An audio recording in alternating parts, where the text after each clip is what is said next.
Welcome to this segment of Because You Asked. I'm Barry Nussbaum.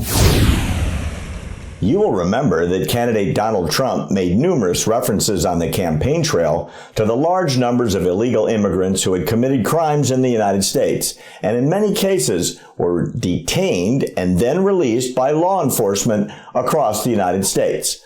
The large numbers of sanctuary cities openly refused to enforce federal immigration laws, going so far as refusing to even detain known criminals, instead releasing them back onto the streets, even in cases where ICE, Immigration and Customs Enforcement officials, had specifically requested for the prisoner to be detained until federal officers could come and collect that person. You will probably remember that then candidate Trump appeared on stage many times with various families who had suffered greatly by the loss of a loved one as the victim of crimes committed by such illegal immigrants who were released in spite of their criminal backgrounds. Now that candidate Trump is President Trump, here is today's question on Because You Asked. What is the new Trump administration doing to alter this catch and release policy? The answer, quite simply, is publicity.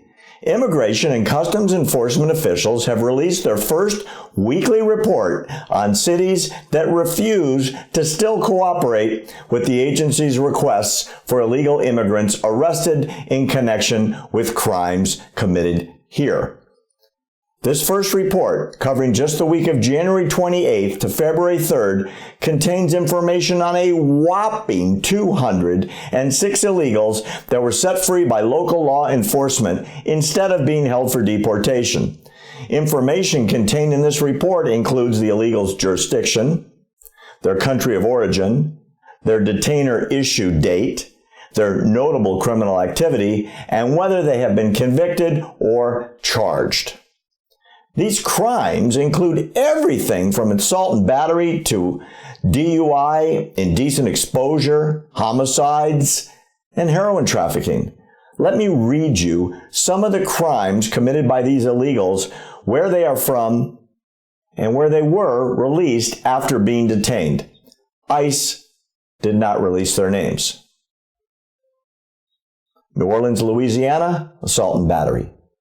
Baltimore City, Maryland, drug trafficking. Montgomery, Maryland, assault and battery. Prince George's County, Maryland, assault. Hennepin, Minnesota, amphetamine possession of weapons. Harrison, Mississippi, driving under the influence. Brooklyn, New York, possession of obscene material. Queens, New York, physical intimidation. Rikers Island, Queens, in New York, dangerous drugs, assault, and battery. Quote, "This is an effort for us to be transparent with regards to how we conduct our enforcement operations and the public safety from those agencies that don't cooperate with those enforcement efforts," unquote, said a DHS official briefing reporters. Opponents of ICE's detainer process have many excuses as to why they are still refusing to comply with the feds. Some jurisdictions feel that legally, without a warrant from ICE, they cannot detain individuals beyond the extent otherwise dictated by the criminal law. There is also concern that because people may only be charged with a crime and not yet convicted, they could be deported before the conclusion of a trial. The previously quoted DHS official, meanwhile, has countered this by stating that law enforcement agencies have an obligation to protect the safety and security of their communities. He's right. That's why this reporting is so important. Here are a few more from the ICE report. Hoover City Jail, Jefferson, Alabama, drug possession. Alameda, California, domestic violence. Van Nuys, Los Angeles, California, arson. Los Angeles, California, assault and battery and domestic violence. A statement on ICE's website further expands on the importance of these reports, which will be apparently released weekly from now on. Quote, If jurisdictions do not honor ICE detainers, criminals are released into communities where they can commit more crimes and are subject to at-large arrests, which may be disruptive to those communities, unquote. The ICE release goes on to cite 3 examples of dangerous illegals with their names included. Milton Barrera Lopez, who was released from local custody after authorities ignored an ICE detainer request. Barrera Lopez had already been convicted on 2 counts of indecent exposure involving minors in Guatemala. Estevan Rafael Marquez Velasquez, a self-proclaimed member of the vicious MS-13 gang, was released from NYPD custody.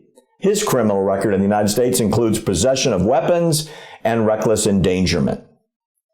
Ramon Aguirre Ochoa was deported in 2009, but made his way back into the United States and was arrested on domestic assault charges in 2015. Authorities refused ICE's request for his detainment and they let him go. He was subsequently picked up and charged with unlawful contact with a minor.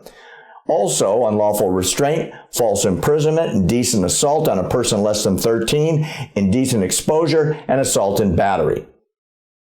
Quite frankly, ATP is shocked that this lack of regard for public safety continues in spite of all this publicity. The risk to all law-abiding Americans from coast to coast will continue until all of the cities, including the sanctuary cities, decide to honor the law. Law enforcement must enforce the laws. Thanks for the great question. Please keep your questions coming to American Truth Project and through our social media on Facebook or Twitter. If we select your question, you get a special gift. You can also write to me directly by sending me an email to barry@americantruthproject.org. And you can go to our website where you can sign up to be on our mailing list so you never miss an important episode. We are here to answer your urgent questions because you asked. I'm Barry Nussbaum.